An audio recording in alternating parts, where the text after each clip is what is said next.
I've had the honor and pleasure for knowing Ben Elliott, head coach of Dan River, for quite a good while. I met him when he was the assistant coach to Jacob Gruce. Like he mentioned, he also assisted under Kenny Murphy, and he is calling the shots now at Dan River High School for the boys basketball program. Coach Elliott, just as good of a person as you'll find on the basketball sidelines. Great coach, great guy. Let's talk to him here on the Sports Buffet podcast. Talking to Ben Elliott now to learn a little bit about the man behind the clipboard, so to speak. Now, I'm not going to say where we met Jacob Gruce, but what did you learn being an assistant coach that's helped you as a head coach? Oh, man, so much. Of course, I've been under Coach Gruce, I've been under Coach Murphy. So from those guys, man, they are two different personalities. So I kind of learned, Coach Gruce is kind of he's a go-getter. Coach Murphy was a little more laid back. Learn how to be patient in spots, how to deal with kids, when to push buttons, and what's the right button to push, when to be, really vocal and get really vocal with a kid, and when to just kind of ease back and throw an arm around him and say, hey, everything's going to be all right, and just talk to him that kind of way. So learn a lot from those different personalities. You kind of talked about that, and you hit on the term being relational. How important is it as a coach to be relational? It's super important, man. It's super important. Build a relationship with these kids so they'll trust you and you can trust them, and you just get to learn what's going on in their minds sometimes. Which that's hard to do, but you get to learn your kids, and that's always a good thing. On the norm, how long do you think it takes to learn somebody? Ooh.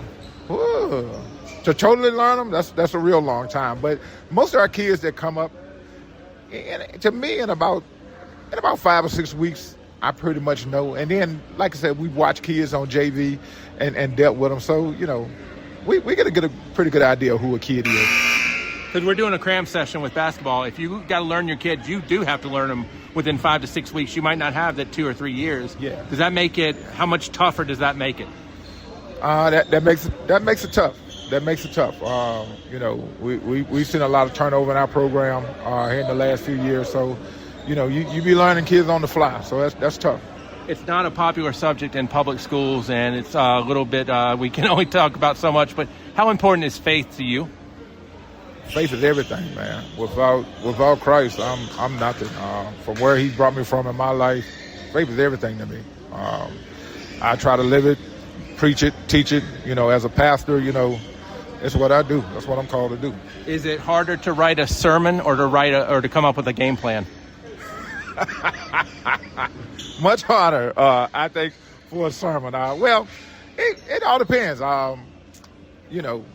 all depends. I'll come back on that a little bit because God is able to just to make things and pathways so smooth sometimes, and then. And it's the same thing with a game plan. Sometimes it's easier, sometimes a little more difficult. Same thing. I mean, being relational as a pastor, I'm assuming that helps just as much as being relational as a coach. Oh, it does. I've been coaching now for about 23, 24 years, and I've been pastoring for 14. So I think some of the things in basketball helped me when I actually got to pastoring people now, and then vice versa. Pastoring people helps me deal with the kids as well. What's the one biggest game or memory from your coaching career as an assistant or head that sticks out to you? I'm not going to say the biggest, but what is one that sticks out? Biggest memory? One of them. I'm not going to say the biggest. Oh, Bob, you got me here. Bob. Talk about, the state tournament experiences to me. Obviously, you were there with both coaches. Was it different each time? Yeah. It was. We've been blessed to have some great teams at Dan River and some great talent, but it's always different. Sometimes we were, probably favored and didn't get it accomplished. I think when you ask about memories, teams that weren't as stacked and we got more out of always is really rewarding. You understand what I'm saying? It's really rewarding to coach those teams and remember the teams that actually weren't supposed to get to where they got to. After we went to the state the first time with the first team with Darren White and them, we weren't really people weren't looking at us to go back and do it again and get to the Final Four again.